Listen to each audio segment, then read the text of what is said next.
With the best all-inclusive vacation deals to Mexico and the Caribbean, booking your getaway with Cheap Caribbean Vacations means you have more freedom to do your deal. Whether you enjoy snorkeling, endless margaritas, and more, or simply soak up the sun and sand in a tropical paradise, Cheap Caribbean Vacations has your deal for that. Plan and book the exact getaway you want at exactly the right price for you by using our exclusive Budget Beach Finder, or find a featured all-inclusive package to Jamaica and do your deal at cheapcaribbean.com.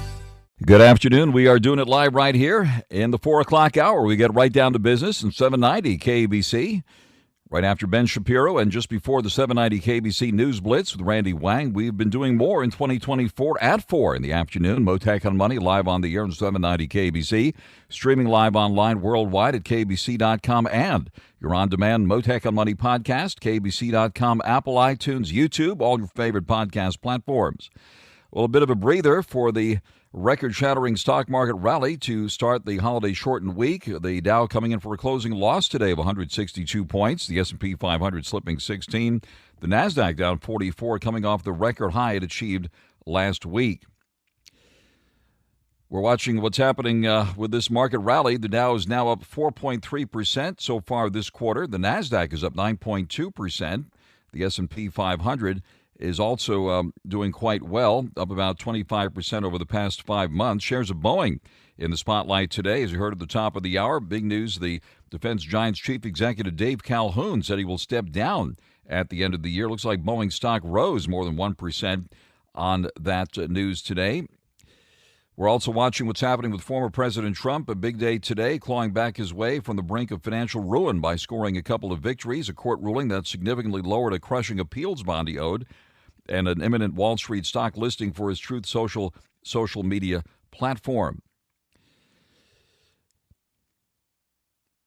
We're watching what's happening as well on those big lottery jackpots, by the way. Make sure you get your tickets today and again tomorrow, right, as we watch what's happening with those near-record jackpots, so keep an eye on that. In the meantime, we are also watching what's happening with the cryptos, which have been bouncing around. In fact, the Bitcoin rebounding today, back above 70,000. In the EV world now, we see Fisker warning of a possible event of default following the New York Stock Exchange move to delist Fisker.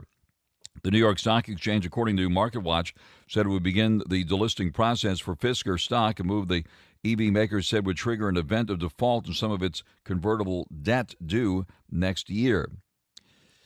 Looks like Lucid, on the flip side, is getting a reprieve here. The Lucid Group stock was up 6% today after the cash-burning EV maker said its majority stockholder will buy $1 billion worth of its stock, even as other EV companies continue to face headwinds, to put it politely. We're watching what's happening in the Middle East with Israeli Prime Minister Netanyahu canceling a planned visit to Washington by a high-level delegation to protest the UN Security Council decision calling for an immediate ceasefire in Gaza. The resolution passed 14-0 today after the United States decided not to use its veto power and instead abstain. The U.S. has previously vetoed 3 resolutions demanding a ceasefire. I'll discuss that later this hour with Rabbi Abraham Cooper from the Simon Wiesenthal Center in West Los Angeles. We're watching what's happening with the DA's race here in Los Angeles, in which the incumbent, George Gascon, is being challenged by prosecutor Nathan Hochman. The November election coming up, and a lot riding on that. Today we heard from the union representing the deputy district attorneys, and they have endorsed Nathan Hochman. Looks like California, meanwhile, is among now the most dangerous states in America, according to a new, recent, brand new, actually, Forbes advisor ranking. The Los Angeles County Association of Deputy District Attorneys out with the endorsement of Nathan Hochman today. We'll talk about that. We'll get Dennis Zine on the line. The Honorable Dennis Zine, the former L.A. City Council member and former LAPD sergeant, will be joining me live later this hour. But first, on your money, the markets, and the economy, joining us live now, Gabriel Wisdom, Managing Director at American Money Management, author of Wisdom on Value Investing. He also gave a keynote presentation last week in San Diego at the CAC Conference. Gabriel Wisdom, thank you very much for taking the call here to kick off this holiday-shortened week. Give us your assessment of things here at the moment. Well, Frank, first of all, it was great to see you at that conference of Southern California's treasurers, tax collectors, quite a group there. Wall Street is the only marketplace that I know of where buyers stay away when stocks go on sale. But when the inventory gets expensive, they all show up and want to buy more. For example, last year in the fourth quarter, when the S&P 500 was trading at 4,100, active managers had less than 25% in stocks. In other words, they were waiting. And if you fast forward to now, the S&P 500 is up over 1,000 points, 1,000 points higher, and the active managers, by one measure, are all in. So they buy high and sell low, just like everybody else, and you have to resist that temptation. This is the highest amount of participation in the stock market that we've seen since November 2021. And remember what happened in 2022, a very bad year. The S&P 500 was down almost 19%. NASDAQ was down 33%. So these are the sorts of things that I think about. And a lot of people are wondering, where does this thing go from here with the market on a tear this year in 2024, hitting records almost every single day, a bit of a breather here to kick off the new week. The tech names have rallied. NVIDIA, of course, leading the charge. It was up, by the way, today, another $7 to $9.50. NVIDIA, of course, the Wall Street darling, obviously led the rally last year with the Magnificent Seven, and now we're at the Magnificent One here with NVIDIA. Where do you think the market goes from here? Some of the Magnificent Seven are definitely having a less than magnificent 2024. Tesla is down some 34%, and Tesla is the worst performer in the Standard & Poor's 500. NVIDIA, of course, has accounted for over 30% of the gains in the broad market this year. Microsoft and Meta and Amazon have also accounted for a double-digit portion of the rise. Apple is down for the year, and Alphabet, Google is up only marginally. So as you say, it's sort of a magnificent one or two. So there's the one comforting narrative that, for me, I keep paying attention to is the concern about a bubble. Comparisons to the dot-com era versus today. Well, the dot-com situation was far different than what we're seeing with artificial intelligence. All of these companies have earnings and earnings revenue growth and a big wide runway yet to, including the high-priced biotech companies, where only a small portion of the market has been absorbed. So it's not the same. I think we're in for higher prices for the rest of the year. All right. We talked a lot about the Fed and interest rates at that conference and how it appears the Fed is orchestrating so far successfully a soft landing, but a lot of unknowns out there. What do you see ahead for this economy at this point based on the latest signals from the Fed last week? Well, as I said at the conference, we hear a lot of if things happen this way, then we'll cut rates. But on the other hand, maybe we won't because of strong job growth. All these ifs, all these buts can drive you nuts. And Fed officials have unanimously agreed to leave the Fed funds rate in the current range in the last couple meetings. And so, will they cut rates? Americans in a poll just recently ranked the economy yet again at the top of their most important election year issues, and so what's going to happen if the Fed does reduce rates one or two times before the November 5 election? They're going to be viewed as having politicized monetary policy because it'll favor the incumbent. Now, former President Trump, he certainly gained from a recession if we had one, because incumbents generally don't. In fact, 100% of the time, incumbent presidents have not gotten a second term during a recession, including former President Trump in 2020. So we're seeing a kind of somewhat politicized Fed environment. And former President Trump has indicated he would not reappoint Jerome Powell as Fed chair. He had appointed him during his time in office, and Kevin Warsh today was floated as a Trump Fed chief. I don't know much about Kevin Warsh. Maybe you do, but what are your thoughts about that? Well, I think Chair Powell has done a really effective job. I mean, we've had a somewhat soft landing, and those are unprecedented. The fact remains that since the turn of the last century, back in 1900, all 5 presidents running for re-election who had a recession in the year that they ran for re-election lost. Those 5 were William Howard Taft, Herbert Hoover, Jimmy Carter, George H.W. Bush, and of course Donald Trump. And it wasn't their job rating; it was the recession itself that hurt them. So, if President Trump becomes President Trump once again, if he gets another term, and we in fact have a recession, I doubt he's going to reappoint the Fed. He's going to be happy with Chairman Powell, I suspect. All right, Kevin Warsh, by the way, financier and bank executive who served as a member of the Federal Reserve Board of Governors from 2006 to 2011. That was back during the financial crisis days. So let's see what happens with that. And, of course, President Biden's rating on the economy, not very good at this point. And looks like all the polls indicate people prefer President Trump on the economy. How do you think this is going to play out this year? It's very interesting, Frank. Biden's big drag on reelection efforts has to be sentiment. The University of Michigan's Consumer Sentiment Index, which everybody seems to pay attention to on my side of the line, that's down to a record low, and it actually came up a bit. Sentiment maybe has improved a little bit since the pre-pandemic averages, but it remains very depressed.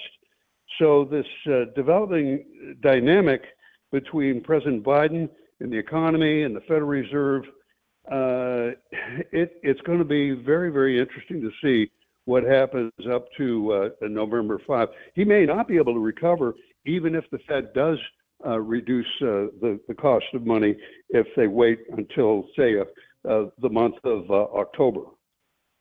All right, in the meantime, we're watching that crypto rally this year with Bitcoin hitting a record high along with the stock market recently. Bitcoin roaring back today. In fact, it's up more than 3,000 right now, back above $70,000 per Bitcoin. And what about this rally in the cryptos? As you know, we talk to the biggest fans of cryptos as well as the harshest critics. I know you watch what happens here with these moves. What are your thoughts on cryptos now? Well, it continues to be very speculative in terms of what the long-term utility of Bitcoin or any of the 9,000 other cryptocurrencies is really going to be. For Bitcoin, the halving is only a few weeks away, and that will reduce the number of Bitcoins, and it'll increase the cost for miners to find new Bitcoins. The actual cost will be about $30,000 to mine one Bitcoin, so that puts a floor on the valuation up at $70,000. It's priced for perfection.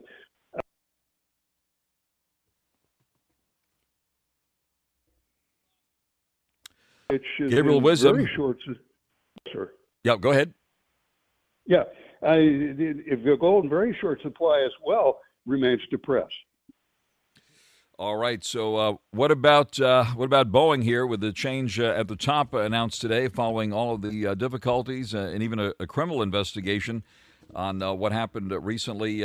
Gabriel Wisdom, Boeing stock moving higher on the news of the CEO stepping down here. Obviously, a lot of people are interested in Boeing still having big operations here, not as big as they used to. But what about Boeing here? Well, Boeing is an oligopoly. It may even be a monopoly. It's very, very difficult to build large commercial transport airplanes. Almost impossible to begin to compete against Boeing or Airbus overseas, and these are recoverable calamities. It's got to be quite discouraging for the CEO who steps down and and the stock rises. But I think over the long run, Boeing's going to be just fine. There's no margin for error in aerospace. Certainly, and you're a pilot, as many of our listeners know. And, of course, Boeing has always had a stellar reputation. Remember the phrase, if it ain't Boeing, I ain't going. So that was something that comes to mind. At this point, Gabriel Wisdom, where are you putting money now into or taking it off the table? Well, Frank, the Biden administration laid out ambitious new goals for the U.S. to produce 20% of the world's most advanced semiconductor chips. And then we learn today that China is ready to retaliate.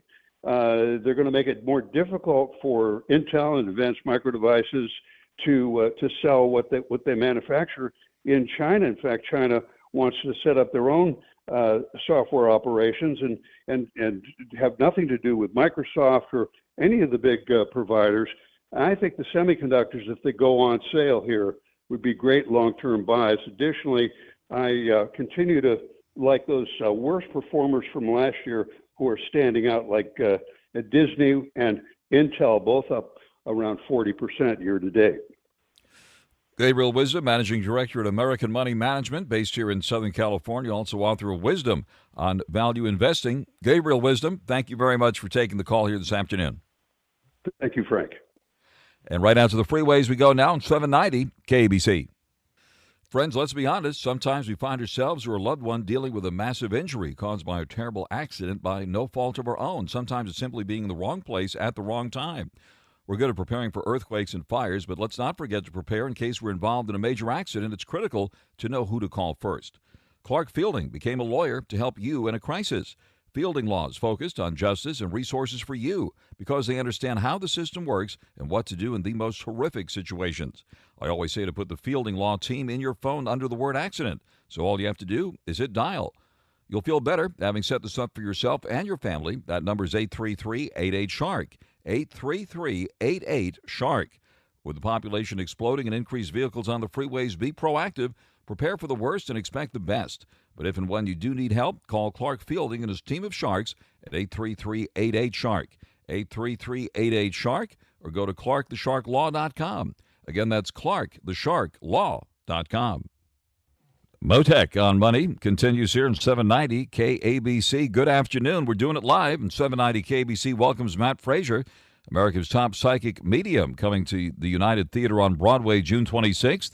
Tickets are on sale this Friday at AXS.com. Right now, caller 9 wins at 1-888-795-2222. You can get a pair of tickets to the show if you're caller 9.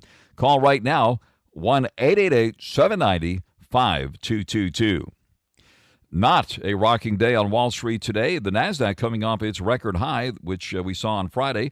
The NASDAQ down 44 points, settling at 16,384. The Dow down 162 at 39,314. And the S&P 500 down 16 at 5,218. The major averages taking a breather following a record run-up this past week. We see the yield on the 10-year note now. Let's bring that up. That's the one that impacts the fixed-rate mortgage rates at 4.25%. Checking the cryptos, Bitcoin roaring back up about $3,100 now, 70,343. We see NVIDIA stock moving higher, up 713 at 950 and change. Ethereum, by the way, is up 159 to 3,614. Back to the cryptos here in Doge at 18 cents. Boeing moving higher today of about 250 at 191 and change on news the company's CEO is departing. And let's see, what else can we tell you about here? Tesla shares did move higher today, up $1.80 at 172.83. Apple pulling back 143 at 170 and change. Taking a look at the price of gold, we're watching that closely these days, coming off record highs recently. Right now down about $3 at $2,173.60 an ounce. Silver down 7 cents at $24.82. And now the latest news for you right here on 790 KABC. Mottek on Money continues here in 790 KABC. The Israel-Hamas war continues After more than 1,200 people were killed back on October 7th when Palestinian militants launched a surprise attack out of Gaza, triggering the war. Some dramatic developments in the last 24 hours. The Israeli government has canceled sending its delegation to Washington, D.C. The Israeli Prime Minister Benjamin Netanyahu had planned to come to Washington, D.C., but today, in the wake of the Biden administration's refusing to vote against a UN Security Council resolution demanding an immediate Gaza Strip ceasefire, instead only abstaining on the vote, the Israeli government canceled sending its delegation to Washington, a major shift in U.S. policy. Following all of these developments very closely, joining us live now, one of the most prominent religious leaders and human rights activists in the world, Rabbi Abraham Cooper, is on the line, Associate Dean and Director of Global Social Action for the Simon Wiesenthal Center in West Los Angeles, also chair of the United States Commission on International Religious Freedom, which tracks violations of religious freedom in 28 nations around the world. Rabbi Cooper, thank you very much for taking the call here this afternoon. Thank you, Frank. How are you? Want to get your reaction, Rabbi, to the big news today? Well, while U.S. spokesmen are saying that there's no change in policy, obviously there is. The U.S. allowed for the language to actually pass the Security Council that doesn't necessarily even link the ceasefire to the release of the Israeli hostages. And I think in some ways that was sort of the straw that broke the camel's back. We're looking at over 4 months. There were 134 hostages left. 35 of them now are confirmed by Israel as dead hostages, still held as bargaining chips by Hamas. And there is a sense that the United States is distancing itself from Israel. And when you take it and you add some of the statements by the president himself, and of course now the now infamous speech by Chuck Schumer, it really does look like this is an attempt to pressure Israel to maybe change its ways or change the government. And I think generally when you do that with an ally, especially a democratic one, the results are usually the opposite. I think what Israelis are feeling today is an international Red Cross that has still done zero to see if anything, if what the situation is with the hostages that do remain. Its senior ally and friend in the world, inching away from historic protection and allyship, Israel having to deal with an increasingly aggressive Hezbollah and their rockets, missiles, and mortars coming down on northern Israel. It's a very tough moment for Israel, and that's, I think, one of the reasons why Hamas put out a statement thanking the United Nations Security Council, and why their top political operative will be in Tehran, speaking to the Ayatollah so they can compare notes. It's a tough time at this point. And here we now are seeing heightened tensions between Israel and the United States at this critical moment. Well, you know, the one thing that's always been the case for as long as I can remember is that when it came to the allyship between the United States and Israel, it was a bipartisan, and I think overwhelmingly still is bipartisan. But when you have increasingly the Squad and other, you know, I guess groups within the Democratic Party that are to the left, as well as Palestinian Americans and others that are, you know, openly pressuring and threatening the president to not vote for him, and he's going to need every single vote he can get in Michigan and elsewhere. There are changing dynamics about how the Democratic Party and leadership look at the relationship with Israel, and how people like, you know, former Secretary of State Pompeo and Donald Trump himself, who look completely differently at this situation. I don't want to predict, but I think that the bottom line for Israelis whose sons and daughters have been on the front line now for months and still have to worry about another possible war in the north, if anything, this is going to make more suffering in Gaza, more suffering for the hostages that are still alive. It's going to prolong the agony. These are not steps that are going to, in my humble opinion, end well. On the air live with Rabbi Abraham Cooper. Is there an accurate number, Rabbi Cooper, how many Americans are being held hostage, and how come we're not hearing more about that?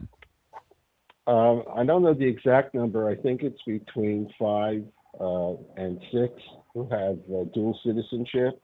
And unfortunately now, for months, the United States has never really mentioned making a priority the release of the Americans. And I think it's also a good time to reflect on the continuing, nefarious role of Qatar, which has presented itself as, a middleman that's going to be able to resolve everything, but continues its profound financial and political support. I actually did see the Qatari ambassador to the United States last week at an iftar in the nation's capital, and I spoke to him for a moment, and I said to him, and please remember, Ambassador, we still have hostages to get out. And I just don't see that the same country that allows Al Jazeera to spew its anti-Semitic hate day in and day out is really looking seriously at the well-being of getting the hostages released. So at the end of the day right now, unbelievable frustration, anger, despair on the part of the hostages' families. And I think also for many people in Gaza, despair about, what their fate is going to be because this situation drags on. And although the polls all show Gazans actually supporting what happened October 7th, I imagine if they had an opportunity to take a new vote as to who should be running the Gaza Strip in the future, it couldn't possibly be Hamas. Hamas is using them as well now as human shields. On the air live with Rabbi Abraham Cooper at the Simon Wiesenthal Center in West Los Angeles. On the big news today that the Biden administration refused to vote against a UN Security Council resolution demanding an immediate Gaza Strip ceasefire for the month of Ramadan. The Biden administration had previously vetoed similar resolutions. Let me ask you this, and correct me if I'm wrong here, Rabbi Cooper, that the resolution calls for cessation of hostilities during Ramadan. It's been noted today that the Yom Kippur War against Israel by Syria and Egypt back in 1973 was launched during Ramadan. Is that right? I believe that's the case. And unfortunately, across the Arab and Muslim world, some of the difficult conflicts and wars, unfortunately, have not necessarily been stopped with Ramadan. And I think it's just this important time I have many Muslim friends here in LA and elsewhere. This is a time for family and reflection and spiritual renewal for many, many millions, probably tens or hundreds of millions of Muslims.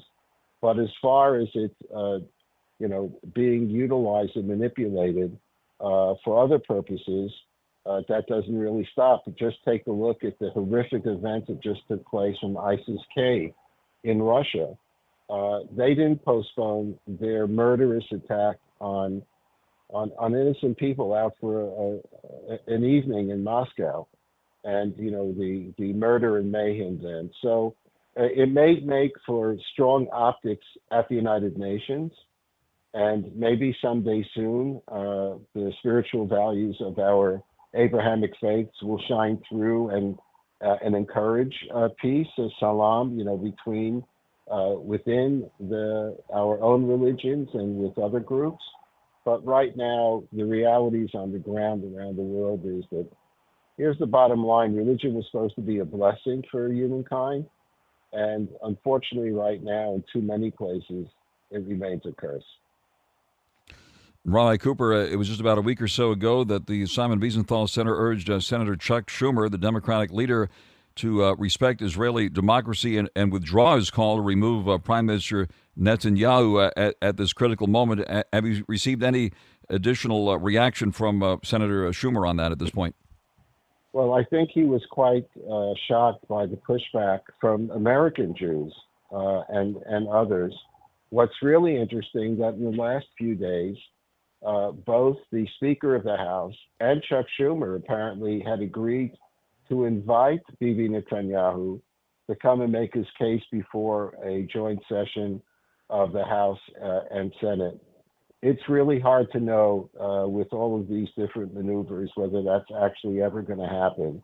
But I think a good rule of thumb, because there will be other crises and other disagreements, is that when you're dealing with a friend and an ally, and you have democratically elected officials, it's not a very good idea to try to overtly sort of overturn the voters of a system democracy. It doesn't end well. It doesn't bring about the results that you want. If anything, it probably created a very strong political lifeline for Bibi Netanyahu to continue as prime minister, certainly until both the Hamas war is over, and then hopefully, one way or the other, creating the necessary facts on the ground so that 80,000 Israelis can go home. They had to evacuate their homes in northern Israel as well. So there's a lot yet that needs to be covered. Israel relies on the United States. The friendship runs deep. This is definitely a bump in the road. And hopefully, cooler heads will prevail. But it's a time where Israel is still facing an existential threat, which President Biden, at the very beginning of this war, flew to Israel and told the Israeli people that he's going to have their back. And now they're wondering whether or not he's really kept his word. Rabbi Cooper, thank you very much for coming to the line. We'll keep a line open to you as we track all of these important news developments here. Rabbi Abraham Cooper, Associate Dean and Director of Global Social Action with the Simon Wiesenthal Center in West Los Angeles. Rabbi Cooper, all the best to you and everyone there. Thank you very much for coming to the line this afternoon. Thank you, Frank. God bless you. Thank you very much. Thank you. Thank you very much, Rabbi. And right out to the freeways now, 790 KABC. Mottek and Money continues here, 790 KABC. California now among the most dangerous states in America, according to a new Forbes Advisor ranking. Forbes pointing out its analysis of the country's safest and riskiest states, that there are various crime types, and ranking considers the likelihood of encountering someone who needs a criminal defense lawyer. And it looks like a lot of folks here in California do. It looks like the most dangerous states, California actually comes in number 5, followed by Colorado, Louisiana, Arkansas. Number 1 is New Mexico. California pretty high on that list. Meanwhile, the Los Angeles Association of Deputy District Attorneys, the Deputies Union, has endorsed veteran prosecutor Nathan Hochman in the Los Angeles County District Attorney's race. Joining us live now, the Honorable Dennis Zine, former Los Angeles City Council member, former LAPD sergeant, and current LAPD reserve officer with something like 56 years of service to the City of Angels. Dennis Zine is on the line. Good afternoon, Dennis Zine. Good afternoon, Frank. Happy to be on the line with you. Thank you. Thanks for taking the call. First of all, on the crime front, one horrific video after another. And now this Forbes survey showing indeed California is among the most dangerous states in the United States. Your reaction to this latest news here? Frank, it's not a surprise. Anyone who follows the news, anyone who watches TV stories, everyone who becomes a victim realizes that we are a very unsafe environment for a variety of reasons. We have a district attorney, Gascon doesn't do his job. We have crimes continuing. We have insufficient personnel, whether the uniformed personnel or detectives, to follow up on those crimes. We have a court system that's jammed, and we just have a complexity of problems that continue this trend where people are really not safe. Whether it's an individual walking to school or an individual driving to work, it's a very unsafe environment. And without resources to address that, it continues, and it continues to get worse. And that's the problem. In certain areas of the city, you're prone to be a victim more than other parts of the city. For example, when it comes to traffic collisions, the central part of the city, major injury collisions up 43%, fatalities up 50%. We're talking about human beings that are being impacted by the situation that continually gets worse. We don't have a large amount of people going through the police academy. They're not making it through the academy. They're dropping out. They're not signing up as they need to, as we need to as a society. And basically, things are falling apart. And I'm telling the people that are listening, the voters, the listeners of KBC, if you choose to elect George Gascon for another 4-year term, as a district attorney of Los Angeles County, I want to think that you might be responsible, or you might be the next victim, where you are attacked, your home is broken into, your car is stolen. It just doesn't end. We need to come back to the basics of law and order. Let the police do their job in a professional manner. Let the courts do their job in a professional manner. Let the innocent run free, and let the criminals suffer the consequences that are established when you have a civilized society. We know we've got wars going on in other parts of this world. We know we've got problems going on. We know we've got a problem with the economy. We've got a problem with people earning a living. But the fact is, many of us are impacted by this crime trend that doesn't seem to be getting better. We have a new temporary chief of police. And where did the former chief of police, Mike Moore, go? Where did he go with his family? Where did he go from Los Angeles, California? Frank, do you know where he went? Out of California. I asked you that. Well, how far out? Tennessee, where a lot of people are moving out of Los Angeles, California, and he moved to Tennessee, where a lot of officers have gone, and they're getting to a safe place. We're not a real safe environment. I'm very candid with that. And I was working an assignment this weekend and came upon a situation where force was possibly going to be used. Unfortunately, it didn't have to be used. But there's a situation where people just don't want to comply with the lawful directions of an officer, and it gets confrontational. And then people say, well, why doesn't it get better? Why is it I call 911 and it takes me 5 minutes to have someone answer? We have inadequate resources. We don't have the personnel that we need to protect the people of Los Angeles. And many, many people contact me. How do I get a CCW? How do I get a CCW? People want to get a CCW, carry a concealed weapon, so they can feel safe. I mean, that's the bottom line. Unless we turn this around, we're going to continue down this trend. And I pray for the people of Los Angeles that need to be here and survive with a family and a job and try and make ends meet. And it is very significant news that the Los Angeles Association of Deputy District Attorneys not supporting the incumbent, the Deputy District Attorneys Union endorsing veteran prosecutor Nathan Hochman coming up in the election in November. Exactly. And when this primary election took place, 90+% of the deputy district attorneys, the people working for Gascon, voted against him, saying we don't want him to be our prosecutor because we have no confidence in him, and he's not doing his job of defending the victims. His job is to let the criminals run free. So people who take an oath to be a prosecutor, to join the district attorney's office, to help put the convicted people in jail, they're frustrated as can be because they see this man, Gascon, not doing his job. So now they're supporting someone to take over that job. Gascon came out number one, and if people voted for him, you've made a mistake. And if you make that mistake again, many of you are going to suffer. And that's the problem. We need to turn this attitude around. And this has happened in the past where we've turned it around. It's not too late. But if Gascon gets reelected, I guarantee you, crime will continue to increase. You might be the next victim, your neighbor, your family member, and we can turn it around. But we can't turn it around unless the public gets involved and decide we need to get someone else in that position. And the current challenger to Gascon is a wonderful man. I know him. I've met with him. He'd be a great leader. He would turn it around to what we need to be, a system that's fair, a system that's safe, a system that does what it's supposed to do. Protect the innocent and let the guilty go through the consequences of a court and the criminal justice system. Very simple. The Honorable Dennis Zine, thank you very much for joining us live. That is former L.A. City Council member, former LAPD Sergeant, current LAPD Reserve Officer, the Honorable Dennis Zine. On the line live here, Mottek on Money on 790 KABC. What's up, folks? Anthony Armstrong here. Bob Popple, along with Super Bowl champion Carl Banks. Hey, NFL fans. This is Solomon Wilcox, former NFL safety and host of the Believe in Bengals podcast. Catch my show and all 32 Believe NFL podcasts. Listen in to former players give their inside perspective on your favorite team. Search Believe, that's BLEAV, on Apple, Spotify, and wherever you get your podcast. It's always football season, wherever you listen.